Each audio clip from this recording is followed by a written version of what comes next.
Hello दोस्तों, क्या हाल है। तारीख आज 31 अक्टूबर, दिन मंगलवार, हिंदी तिथि तृतीया। और आइए बात करते हैं आज के मुख्य समाचार में देश भर की तमाम बड़ी खबरों पर नजर डालते हैं। देखिए, एक तो आज भारत के लौह पुरुष कहे जाने वाले सरदार वल्लभ भाई पटेल जी की जयंती है और हर साल उनकी जयंती के मौके पर आज के दिन को नेशनल यूनिटी डे यानी कि राष्ट्रीय एकता दिवस के रूप में मनाया जाता है, क्योंकि उनकी ये इच्छा थी कि भारत एक अच्छा उत्पादक देश बने और इस देश में कोई भी अन्न के लिए आंसू ना बहाए, कोई भूखा ना रहे। ये बड़ी महान सोच थी उनकी। और आज उनकी जयंती के मौके पर केंद्र सरकार की तरफ से मेरा युवा भारत नाम से एक नया संगठन भी लॉन्च किया जाएगा। पीएम मोदी ने हाल ही में मन की बात के बारे में भी इसका ऐलान किया था, मैंने आपको बताया था। आज 31 अक्टूबर को इस संगठन की नींव रखी जाएगी और साथ ही देश के कोने कोने से आई मिट्टी से भी राजधानी दिल्ली में अमृत वाटिका बनाई जाएगी, क्योंकि हाल ही में जो सरकार ने मेरी माटी मेरा देश अभियान चलाया था उसका भी आज समापन होने जा रहा। इस मौके पर पीएम मोदी भी इस अभियान में हिस्सा लेंगे और मेरा युवा भारत प्लेटफॉर्म भी लॉन्च करेंगे। देश के युवाओं को एकता में जोड़ना और नई नई अपॉर्चुनिटी उपलब्ध करवाना इस पोर्टल का मुख्य मकसद होगा। इस अभियान के तहत देश के 6 लाख से भी ज्यादा गाँव से एकत्र की गई मिट्टी कर्तव्य पथ पर पहुंच चुकी है राजधानी दिल्ली में। और आज इस अभियान के समापन पर पीएम मोदी संबोधित भी करेंगे। वैसे अभी प्रधानमंत्री 2 दिन की गुजरात यात्रा पर हैं। वहां उन्होंने अंबाजी मंदिर में पूजा की, बनासकांठा में रोड शो भी निकाला। ये कुछ तस्वीरें आप देख सकते हैं। गुजरात को 5,941 करोड़ रुपए की विकास परियोजनाओं की सौगात भी दी। गुजरात के महसाणा में जनसभा को संबोधित करते हुए पीएम बोले कि पूर्ण बहुमत में होने के चलते सरकार बड़े बड़े फैसले ले रही है। पीएम ने कहा, चंद्रयान 3 और G20 की सफलता से दुनिया में अचरज है। यानी इन अहम मुद्दों पर चर्चा भी की गुजरात दौरे पर पीएम मोदी ने। वहीं गुजरात के मुख्यमंत्री भूपेंद्र पटेल के बीमार बेटे से भी मिले। गुजरात के सीएम बोले कि मैं पीएम का आभारी हूं। चलिए अगली बड़ी खबर देखिए। गाजा में घुसी इजरायली सेना, अब तक 8,300 लोगों की जान जाने की खबर है। इजराइल हमास युद्ध में अब तक का सबसे बड़ा अपडेट सामने आ रहा है। देखिए दोस्तों, इजराइल गाजा जंग के हालातों के कुछ लेटेस्ट अपडेट। इजराइल के पीएम नेतन्याहू का कहना है कि ये युद्ध अभी लंबा चलेगा। इजराइल ने भारत के समर्थन का भी शुक्रिया अदा किया। हाल ही में यूएन में भारत के द्वारा वोटिंग न करने पर इजराइल ने ये रिएक्शन दिया। तो वहीं उधर हमास ने बंधकों का एक वीडियो रिलीज किया जिसमें 3 महिला बंधक हैं जो इजराइल की हैं। इजराइल ने इसे प्रोपेगेंडा बताया और फिलिस्तीनियों को फोन पर गाजा छोड़ने की चेतावनी भी दी। इजराइल ने हमास को चेतावनी देते हुए कहा कि आने वाले दिन और लंबे और कठिन होंगे। इजराइल हमले पर एक दावा यह भी किया जा रहा कि यह हमास और ईरान की मिलकर साजिश थी। एक साल में 4 बार ईरानी अफसरों से मिले हमास के मेंबर्स और फोन पर भी कई बातें हुई। ये कुछ बड़े खुलासे सामने आ रहे हैं हमास के द्वारा जो शुरू में हमला किया गया उस मामले पर। वहीं इजराइल ने एक बार फिर से हमास पर गाजा पर मिसाइल अटैक किए तो फिलिस्तीनी बोले कि 34 घंटे किसी बुरे सपने की तरह बीते। अचानक कम्युनिकेशन टूट गया, लगा कि ये हमारी आखिरी रात होगी। ये कुछ तस्वीरें आप देख सकते हैं गाजा में किस तरह से लोग बाग घरों से बाहर निकलकर सड़क पर आकर बैठ गए, क्योंकि घर तो तबाह हो गए उनके। ये तबाही की इन तस्वीरों से अंदाजा लगा सकते हैं कि आम आदमी से लेकर बूढ़े बच्चे सब कुछ कितने परेशान हैं। और देखिए, अब तो गाजा सिटी के बाहर सैनिकों से भी भिड़े हमास के लड़ाके। इजरायली सेना की यहाँ से वापसी हुई। जंग में अब तक 9,700 से ज्यादा लोगों की जान जाने की खबर आ रही है। ये देखिए जंग के हालातों की भी अलग अलग तस्वीरें आप। और इस मुद्दे पर अब सऊदी के प्रिंस बोले, जमीनी हमलों से सिर्फ हिंसा बढ़ेगी। अमेरिका और इजराइल को चेतावनी देते हुए उन्होंने कहा कि इससे पूरे मिडिल ईस्ट में तबाही होगी और इसलिए जितना जल्दी हो सके इजराइल हमास दोनों को रोकना जरूरी है। तो ये कुछ हालात चल रहे हैं, इस पर लेटेस्ट अपडेट। और चलिए आगे बढ़ते हैं खबरों में। हाल ही में आपको पता होगा कतर में हमारे भारत के 8 नौसेना के अधिकारियों को फांसी की सजा सुनाई थी। उन भारतीयों के परिवारों से मिले हमारे विदेश मंत्री एस जयशंकर और उनकी रिहाई के लिए हर संभव कदम उठाने की बात भी कही। कतर देश में कैद है ये 8 भारतीय जिनके परिजनों से मुलाकात की। नेवी चीफ बोले कि इनकी सजा की डिटेल रविवार को मिलनी थी लेकिन अभी तक मिली नहीं है, क्योंकि कतर ने आखिर इन अफसरों को इतनी बड़ी सजा क्यों सुनाई, इसके पीछे कोई वैलिड कारण अभी तक नहीं दिया है। चलिए बड़ी खबर देखिए। आसमान छू रहे प्याज के दाम। देश भर में मंडियों में प्याज की कीमतों में भारी उछाल देखा गया। दुगनी तेजी से बढ़ रहे हैं प्याज के दाम। कई जगहों पर 70 से 100 रुपए प्रति किलो तक पहुंच चुके हैं। और इस बीच पंजाब सरकार ने ऐलान किया है आधार कार्ड दिखाकर सस्ता प्याज मिलेगा। एक व्यक्ति 25 रुपए प्रति किलो के हिसाब से 4 किलो प्याज खरीद सकेगा। पंजाब में अलग अलग जगहों पर त्योहारी सीजन के दौरान सब्जी मंडियों में सरकारी काउंटर लगाए जाएंगे जहां पर लोगों को ये सस्ते प्याज मिलेंगे। बड़ी खबर देखिए। मेट्रो की रेस में अमेरिका को पीछे छोड़ेगा भारत। एक ताजा रिपोर्ट सामने आ रही है जिसके मुताबिक 9 साल में 20 शहरों में मेट्रो नेटवर्क 248 किलोमीटर से बढ़कर 895 किलोमीटर हुआ है। और इसी रफ्तार से भारत में अगर मेट्रो का विकास होता रहा तो आने वाले कुछ ही सालों में अमेरिका से आगे निकलकर भारत दुनिया का दूसरा सबसे बड़ा मेट्रो नेटवर्क बन जाएगा। और खबर है दिल्ली के उप मुख्यमंत्री मनीष सिसोदिया को जमानत नहीं हुई। सुप्रीम कोर्ट में इनकी शराब घोटाले मामले पर सुनवाई हुई, जिसमें सुप्रीम कोर्ट ने कहा कि शराब घोटाले में 338 करोड़ रुपए का लेन देन हुआ। एजेंसियां 8 महीने में जांच पूरी करे, ये टाइमलाइन भी दी गई है। और अब तो शराब घोटाले की जांच दिल्ली के मुख्यमंत्री अरविंद केजरीवाल तक भी पहुंच चुकी है, क्योंकि मनीष सिसोदिया की सुनवाई के बाद दिल्ली के सीएम अरविंद केजरीवाल को भी ईडी ने नोटिस भेजा और 2 नवंबर को पूछताछ के लिए बुलाया है। चलिए बड़ी खबर देखिए। महाराष्ट्र में मराठा आरक्षण की मांग और तेज होती जा रही है। 2 विधायकों के घर भी जला दिए भीड़ ने। एनसीपी दफ्तर में भी आग लगाई। बीड जिले में धारा 144 लागू हो चुकी है और 2 सांसदों ने इस्तीफा भी दे दिया। प्रदर्शनकारियों ने काफी हंगामा करना शुरू कर दिया। ये कुछ तस्वीरें आप देख सकते हैं। एनसीपी विधायक के घर में घुसकर पत्थरबाजी भी की। फिर पुलिस ने काफी समझाइश के बाद प्रदर्शनकारियों को मनाया। और वहीं खबर है दोस्तों, आंध्र प्रदेश में जो कल रात में ट्रेन दुर्घटना हुई थी, 2 ट्रेनें टकराई थी, उसमें जान जाने वाले लोगों की संख्या 14 पहुंच चुकी है। 50 से ज्यादा घायल हैं। बताया जा रहा है कि ड्राइवर ने सिग्नल तोड़कर दूसरी ट्रेन को टक्कर मारी और इसी लापरवाही की वजह से ये बड़ा एक्सीडेंट हुआ और इसके मलबे को हटा दिया गया। अब हावड़ा चेन्नई लाइन पर ट्रेन सेवा फिर से शुरू हो चुकी है और इस रेल हादसे से सतर्क हुई केंद्र सरकार। कैबिनेट ने रेलवे प्रबंधन सेवा में नई नियुक्तियों को भी मंजूरी दे दी है। IRMS यानी कि इंडियन रेलवे मैनेजमेंट सर्विस में लेवल 16 की 10 नियुक्तियों को पूरा करने का तुरंत ऑर्डर जारी कर दिया। ये स्क्रीन पर आप देख सकते हैं। चलिए बड़ी खबर देखिए, इरडा ने इंश्योरेंस कंपनियों को नए निर्देश दिए। अब बीमा पॉलिसी में लिखने होंगे आसान शब्द और इससे बीमा कराने वाले लोगों को यानी कि ग्राहकों को क्या फायदा होगा, जरा समझिए आप। इरडा IRDAI यानी कि insurance regulatory development authority of India, जो कि बीमा रेगुलेटर हमारे देश में सभी बीमा कंपनियों को रेगुलेट करती है, उसकी तरफ से निर्देश जारी किया गया और कहा गया कि बीमा पॉलिसी की जो भी मोटी जानकारी होती है ना, सभी इंपोर्टेंट हाइलाइट्स वो एक सिंगल पेज में देना होगा। और ये नए नियम इरडा की तरफ से 1 जनवरी 2024 से ही लागू हो जाएंगे। यानी कि नए साल के बाद आप बीमा पॉलिसी करवाओगे कोई भी, तो उस पॉलिसी में आपको क्या क्या फायदे मिलने वाले हैं। हेल्थ इंश्योरेंस पॉलिसी डॉक्यूमेंट्स का जो पूरा ब्राउचर होता है, उसके सभी हाइलाइट्स, मुख्य की पॉइंट्स आपको सिंगल पेज पर मिलेंगे, ताकि आपको बीमा पॉलिसी के नियम, शर्तें और उसके फायदों को समझने में आसानी हो। सरल भाषा में आपको कुल मिलाकर के ये चीजें समझ में आ जाएगी। और LIC समेत देश भर की सभी बीमा कंपनियों के लिए इरडा की तरफ से ये निर्देश भी जारी हो चुका है। चलिए बड़ी खबर है प्राइवेट कंपनियों के लिए। देखिए आप, सरकार ने सितंबर 2024 तक शेयर को डीमेट में बदलने का निर्देश दिया है और यह निर्देश छोटी कंपनियों और सरकारी कंपनियों को छोड़कर सभी प्राइवेट कंपनियों पर लागू होगा। मिनिस्ट्री ऑफ कॉर्पोरेट अफेयर्स यानी कि MCA के पास करीब 14 लाख प्राइवेट कंपनियां रजिस्टर्ड हैं। उन सभी कंपनियों को मंत्रालय ने एक नोटिफिकेशन जारी करते हुए कहा कि प्राइवेट कंपनियां सिर्फ डीमेट रूप में ही सिक्योरिटी जारी कर सकती हैं और इसीलिए कंपनियों के पास जितनी भी सिक्योरिटीज हैं स्टॉक्स के रूप में, उसको सितंबर 2024 तक डीमेट में बदल देना चाहिए। इससे प्राइवेट कंपनियों की संदिग्ध गतिविधियों पर लगाम लगेगी। कंपनियां फर्जीवाड़ा नहीं कर पाएंगी तो इसका असर एम्प्लॉय पर भी नहीं पड़ेगा। तो प्राइवेट सेक्टर में काम करने वाले लोगों की नौकरियां भी और ज्यादा सेफ बनेगी, क्योंकि कंपनियों में घोटाला नहीं होगा तो कंपनियां बंद नहीं होगी तो नौकरियां बनी रहेगी। चलिए खबर है दोस्तों, बंगाल क्रिकेट एसोसिएशन का बड़ा ऐलान। 5 नवंबर को विराट कोहली के जन्मदिन पर ईडन गार्डन्स में महोत्सव मनाया जाएगा और ICC विश्व कप में भारत दक्षिण अफ्रीका के बीच भी 5 नवंबर को वर्ल्ड कप का मैच होगा। ये मुकाबला भी इसी ऐतिहासिक ईडन गार्डन्स में खेला जाएगा और उम्मीद है विराट कोहली जन्मदिन पर हम सभी को जीत का तोहफा भी देंगे, क्योंकि अभी तक तो टीम इंडिया ने कितना शानदार प्रदर्शन किया है अब तक के सारे वर्ल्ड कप मैच में, राइट। चलिए अगली खबर है, फ्लिपकार्ट कंपनी ने दिवाली सेल का ऐलान किया। प्रीमियम स्मार्टफोन समेत कई सारी चीजों पर डिस्काउंट ऑफर का फायदा उठा सकते हैं। और खबर देखिए दोस्तों, अयोध्या में बन रहे राम मंदिर निर्माण की प्राण प्रतिष्ठा में आने वालों को एक फोन कॉल पर मिलेगी हर जानकारी। मंदिर ट्रस्ट की तरफ से व्हाट्सएप नंबर जारी कर दिए गए हैं। ये नंबर भी आप स्क्रीन पर देख सकते हैं। ये हेल्प डेस्क के नंबर है। अगर आपको राम मंदिर से संबंधित कोई भी सुविधा या कोई भी सहायता चाहिए तो इन नंबर पर आप व्हाट्सएप कर सकते हैं। बड़ी खबर देखिए, छत्तीसगढ़ में कांग्रेस की तरफ से प्रियंका गांधी ने कुछ बड़ी घोषणाएं की हैं कि अगर चुनाव में कांग्रेस जीती तो LPG पर 500 रुपए की सब्सिडी मिलेगी और लोगों को 200 यूनिट फ्री बिजली की भी घोषणा की है। केजरीवाल की योजनाओं को कॉपी करने लग गई अब कांग्रेस। देखिए जरा आप, गैस सिलेंडर पर सब्सिडी के साथ ही स्वयं सहायता समूह का कर्ज भी माफ होगा, बिजली फ्री वगैरह वगैरह और भी कई सारे ऐलान किए हैं कांग्रेस ने छत्तीसगढ़ चुनाव घोषणा में। अच्छा, टेक्नोलॉजी से खबर है, एंड्रॉइड 14 के साथ गूगल ने एक नया फीचर जोड़ा है। अलार्म बजने के साथ ही फोन की स्क्रीन पर आपको मौसम की जानकारी भी मिलेगी। वहीं खबर देखिए, प्रधानमंत्री नरेंद्र मोदी और बांग्लादेश की PM शेख हसीना 1 नवंबर को कई सारे प्रोजेक्ट्स को हरी झंडी दिखाएंगे। ये परियोजना दोनों देशों को जोड़ेगी। वर्चुअल तरीके से भारत बांग्लादेश को जोड़ने वाली 2 रेल परियोजनाओं को और एक मेगा पावर प्लांट को उद्घाटन करेंगे दोनों देशों के PM। चलिए बड़ी खबर देखिए, ट्रांसजेंडरों की भी सुनी जाएगी शिकायतें। देश भर के थानों में तैनात होंगे पुलिस अफसर। NHRC की पहल पर उत्तर प्रदेश में तो ये काम शुरू भी हो चुका है। NHRC यानी national human rights commission India की तरफ से यह आदेश जारी किया गया है, यानी भारतीय मानवाधिकार आयोग की तरफ से देश भर के सभी राज्यों को यह निर्देश दिया गया कि ट्रांसजेंडरों की समस्या को सुनकर उनका समाधान करने के लिए देश भर के थानों में पुलिस अधिकारी नियुक्त किए जाएंगे। अक्सर ऐसे मामले सामने आते हैं कि थाने वाले जो है ट्रांसजेंडर कम्युनिटी के लोगों की सुनवाई नहीं करते हैं। अगर उन्हें किसी भी तरह की कोई दिक्कत है, उनके साथ कोई अपराध क्राइम हो जाता तो भी। तो इसके बाद देश भर की सभी राज्य सरकारों को आदेश जारी हो चुका, सभी जिलों में सभी थानों पर पर्टिकुलर इनकी कम्युनिटी की सुनवाई के लिए एक पुलिस अधिकारी नियुक्त किए जाएंगे। और यूपी पहला ऐसा राज्य बन चुका है जहां इस दिशा में काम भी शुरू हो चुका है। ये वाकई में बहुत ही अच्छी पहल है NHRC की। और दोस्तों अभी तो अपन कुछ और महत्वपूर्ण और काम की खबरें देखेंगे, लेकिन वीडियो में आगे बढ़ने इससे पहले आज के मौसम समाचार पर नजर डाल लेते हैं। और एक छोटी सी गुजारिश आपसे ये है कि अगर आपने DLS न्यूज चैनल को अभी तक भी सब्सक्राइब नहीं कर रखा ना, तो सब्सक्राइब करके बेल आइकन दबा दो और इस वीडियो पर एक प्यार भरा दिल से लाइक भी कर देना, ताकि आप कभी कोई देश के मुख्य समाचार और काम की खबरें मिस नहीं कर पाएंगे। चलिए मौसम की बात करें तो हिमाचल प्रदेश में पहाड़ी इलाकों में बारिश बर्फबारी के आसार है। 2-3 नवंबर को ऊंची चोटियों पर सफेद चादर छा सकती है बर्फ की। स्काईमेट वेदर की रिपोर्ट के मुताबिक अगले 24 घंटों के दौरान तमिलनाडु, केरल, तटीय और दक्षिण आंतरिक कर्नाटक में हल्की मध्यम बारिश हो सकती है। अंडमान अंडमान निकोबार द्वीप समूह, लक्षद्वीप और तटीय आंध्र प्रदेश में भी बारिश की संभावना है ना। और सराफा बाजार पर नजर डाली तो देखिए आप आज के सोना चांदी के भाव। करवा चौथ से 2 दिन पहले सोना 3700 रुपए तक महंगा हुआ है। सोने और चांदी दोनों की कीमतों में तेजी देखी गई और ये अक्टूबर का महीना तो खत्म होने वाला। देखिए इस महीने भी सोना 3600 रुपए से ज्यादा बढ़ोतरी में रहा। चांदी भी 72,000 के करीब पहुंच चुकी है और अभी सोना तो 61,000 के पार पहुंच चुका है। 24 कैरेट सोने का रेट अभी 61,336 रुपए प्रति 10 ग्राम चल रहा है और चांदी की बात करें तो 827 रुपए बढ़कर आज चांदी का भाव 71,733 रुपए प्रति किलोग्राम पहुंच गए हैं। इससे पहले 70,906 पर ही थी चांदी, है ना। और चलिए आगे बढ़ते खबरों में दोस्तों। देखिए हमारे पड़ोसी देश पाकिस्तान ने कहा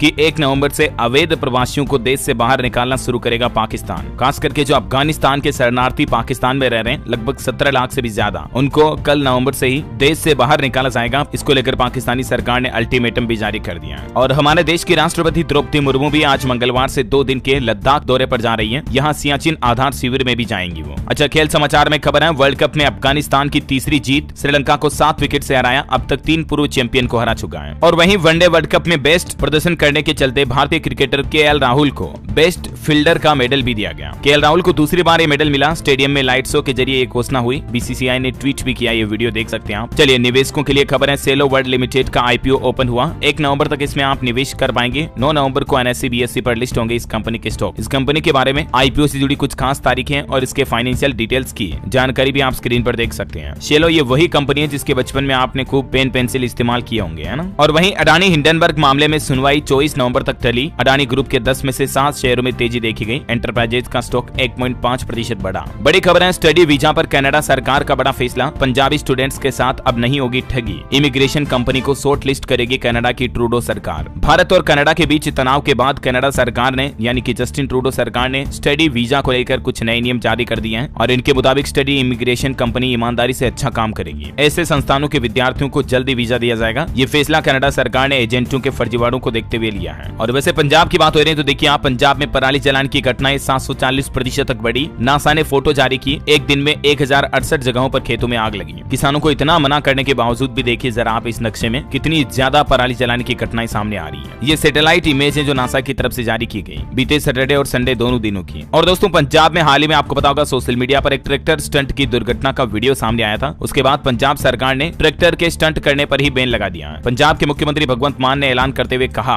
कि पंजाब में खेतीबाड़ी के मशीनों से जुड़े हर तरह के स्टंट पर रोक लगेगी। सीएम बोले कि ट्रैक्टर खेतों का राजा है, इसे मौत का फरिश्ता मत बनाओ। 2 दिन पहले एक युवक की मौत हो गई थी। इस वीडियो को आपने भी देखा होगा हो सकता है। तो इसके बाद पंजाब सरकार ने यह नया नियम लागू कर दिया पूरे राज्य में। चलिए खबर है, हरियाणा के रेवाड़ी में आया भूकंप, घरों से बाहर निकले लोग। रिएक्टर स्केल पर तीव्रता 3.1 रही। गनीमत रही कि जान माल का नुकसान नहीं हुआ। वहीं हमारे देश के जूट किसानों के लिए अच्छी खुशखबरी है। न्यूनतम समर्थन मूल्य से कम कीमत पर बिक्री पर रोक की समय सीमा को सरकार ने बढ़ा दिया है। इसके लिए लिमिट कितनी तय की गई अधिसूचना के मुताबिक जानकारी आप देख सकते हैं। और ये लिमिट पहले 31 दिसंबर 2023 थी, इसको बढ़ाकर 31 जनवरी 2024 कर दिया है। और खबर है, उत्तर प्रदेश लखनऊ के लोक भवन में होगी फिल्म तेजस की स्क्रीनिंग। कंगना रनौत के साथ फिल्म देखेंगे मुख्यमंत्री योगी आदित्यनाथ। बड़ी खबर देखिए, एक साइबर अलर्ट है। दिल्ली पुलिस ने पासवर्ड को लेकर एक अलर्ट जारी किया। एक गलती आपको बहुत भारी पड़ेगी। पुलिस ने हिदायत दी और कहा कि कई अकाउंट में एक ही पासवर्ड इस्तेमाल ना करें, वरना आपकी लाइफ में अगर कभी कोई साइबर अटैक होता है तो आपके सारे सोशल मीडिया अकाउंट्स और बैंकिंग डिटेल्स वगैरह लीक हो सकती है। ऑनलाइन चैटिंग सुरक्षा के टिप्स भी जारी किए दिल्ली पुलिस ने, आप देख सकते हैं ये। और दिल्ली में प्रदूषण पर भी खबर आ रही कि गैस चैम्बर की ओर बड़ी राजधानी दिल्ली की हवा सबसे ज्यादा दूषित है। 4 जगहों पर तो AQI 400 के पार चल रहा। पूरे सप्ताह यही स्थिति बनी रहेगी। बड़ी खबर है, चीन पाकिस्तान सीमा पर IAF ने तैनात की S-400 मिसाइल यूनिट। रूसी अधिकारियों के साथ बैठक भी जल्द होगी। और वहीं देखिए, इस एक्सप्रेस वे पर एक्सीडेंट कम करने के लिए सरकार ने बड़ा कदम उठाया है। हर 5 किलोमीटर पर रेडियम की स्ट्रिप पट्टी लगाई जाएगी। नागपुर मुंबई समृद्धि एक्सप्रेस वे पर आए दिन दुर्घटनाओं को देखते हुए ये रंबल स्ट्रिप बिछाई जाएगी हर 5 किलोमीटर पर। और खबर देखिए, ओला उबर को कड़ी टक्कर देने के लिए एक नई कंपनी कैब सर्विस लेकर आ रही। दिल्ली में जल्दी इसका काम शुरू होगा। तो वो कंपनी है रेपिडो, जो कि ओला उबर के कंपटीशन में जल्दी कैब सर्विस लॉन्च करेगी। और खबर देखिए, एक शानदार रिपोर्ट सामने आ रही है। 2047 तक हमारा भारत विकसित तो होगा ही, साथ ही इस दरमियान तक भारत के हर आदमी की आमदनी यानी कि इनकम सालाना 10 लाख रुपए तक पहुंच जाएगी। अगर आपको यकीन नहीं हो रहा तो ये देखिए जरा GDP के आंकड़े आप खुद ही। और खबर है, मेट्रो कार्ड की तरह होगी PM ई बसों में टिकटिंग की व्यवस्था, जिससे कि किराया कलेक्शन में धांधली पर लगाम लगाएगी सरकार। जो केंद्र सरकार की तरफ से देश भर के अलग अलग राज्यों में इलेक्ट्रिक बसें चलाने की योजना बनाई जा रही है ना, तो उनसे भी PM ई बसों में टिकटिंग की व्यवस्था मेट्रो की तरह होगी। और खबर देखिए, उत्तर प्रदेश में 3 स्टेशनों पर रुकेगी अब दिल्ली से पटना चलने वाली वंदे भारत ट्रेन। रेलवे की तरफ से यह निर्णय लिया गया। ट्रेन में सफर करने वाले यात्रियों के लिए अच्छी खबर है। और ये 3 स्टेशन कौन कौन से हैं, जिनकी डिटेल्स भी आप देख सकते हैं स्क्रीन पर। राजस्थान के सरकारी कर्मचारियों के लिए भी बड़ी खुशखबरी है। DA और बोनस को निर्वाचन आयोग से भी मंजूरी मिल चुकी है। कर्मचारियों और पेंशनर्स का 4% महंगाई भत्ता बढ़ाने और 6 लाख कर्मचारियों को दीपावली बोनस देने की मंजूरी मिल चुकी है। अब राजस्थान के सरकारी कर्मचारियों का डीए भी जल्दी 42 से बढ़कर 46% हो जाएगा। इससे 8 लाख से ज्यादा कर्मचारियों और सरकारी पेंशनर्स को यह फायदा मिलेगा। और दिवाली बोनस को लेकर भी फैसला लिया गया, जानकारी आप देख सकते हैं। और खबर है प्रधानमंत्री नरेंद्र मोदी और हरियाणा के मुख्यमंत्री मनोहर लाल खट्टर की कई योजनाओं के लाभार्थियों से संवाद करेंगे गृह मंत्री अमित शाह। हरियाणा करनाल में कई नई घोषणाएं होने की भी संभावना है। 2 नवंबर को हरियाणा दिवस के मौके पर गृह मंत्री ये कार्यक्रम को आयोजित करेंगे। बड़ी खबर है Uttar Pradesh metro rail corporation ने शुरू की खास पहल। अब मामूली फीस देकर आप मेट्रो में बर्थडे पार्टी भी मना सकेंगे। यूपी मेट्रो की तरफ से ये नई सुविधा शुरू की गई है। और वहीं दोस्तों उत्तर प्रदेश के मुख्यमंत्री योगी आदित्यनाथ की कैबिनेट बैठक भी होगी आज। कई महत्वपूर्ण प्रस्तावों को मंजूरी मिलेगी। जौहर ट्रस्ट से वापस ली जाएगी जमीन। और भी कैबिनेट मीटिंग में क्या क्या फैसले लिए जाते हैं मैं आपको बता दूंगा अपडेट DLS न्यूज पर और डेली यूपी न्यूज चैनल पर भी बता दूंगा, जिस पर पर्टिकुलर उत्तर प्रदेश की ही खबरें लाता हूं मैं आपके लिए। वैसे यूपी सरकार के कुछ और फैसले देखिए आप। यूपी की गौशालाओं में पशुओं की बढ़ाई गई डाइट, अब इतने रुपए देगी योगी सरकार। डाइट यानी कि गायों के पोषार के लिए पहले 30 रुपए प्रति पशु मिलते थे, लेकिन इसको बढ़ाकर 50 रुपए कर दिया है। और खबर है कि यूपी के इन लोगों को अब मुफ्त आवास देगी यूपी की भाजपा सरकार। प्रयागराज में मुख्यमंत्री योगी आदित्यनाथ ने बड़ा ऐलान कर दिया। कल सोमवार को घोषणा करते हुए सीएम ने कहा कि उनकी सरकार समाज में पिछड़ गए लोगों के विकास के लिए काम कर रही है और अनुसूचित जाति के लोगों को जल्द ही मुफ्त आवास देने का ऐलान भी किया है। वैसे यूपी की अनुसूचित जातियों में 2 और जातियां भी शामिल की जाएगी। प्रयागराज हाईकोर्ट की तरफ से यूपी सरकार को 2 महीने का और समय दिया है ये आदेश लागू करने के लिए। और वो जातियां हैं, एक तो भर और दूसरी है राजभर। इन जातियों का 1952 से ही काफी मसला चल रहा। पहले इन्हें क्रिमिनल ट्राइब्स में गिना जाता था और लेकिन अब इलाहाबाद हाईकोर्ट ने इन्हें SC ST यानी कि अनुसूचित जाति में शामिल होने का आदेश जारी कर दिया है। और खबर देखिए असम के मुख्यमंत्री हेमंत बिश्व शर्मा की तरफ से बड़ा ऐलान किया गया। असम राज्य में 5 सालों में 4000 अत्याधुनिक स्कूल खोले जाएंगे। चलिए अगली खबर है राजस्थान के जयपुर की श्वेता मेहता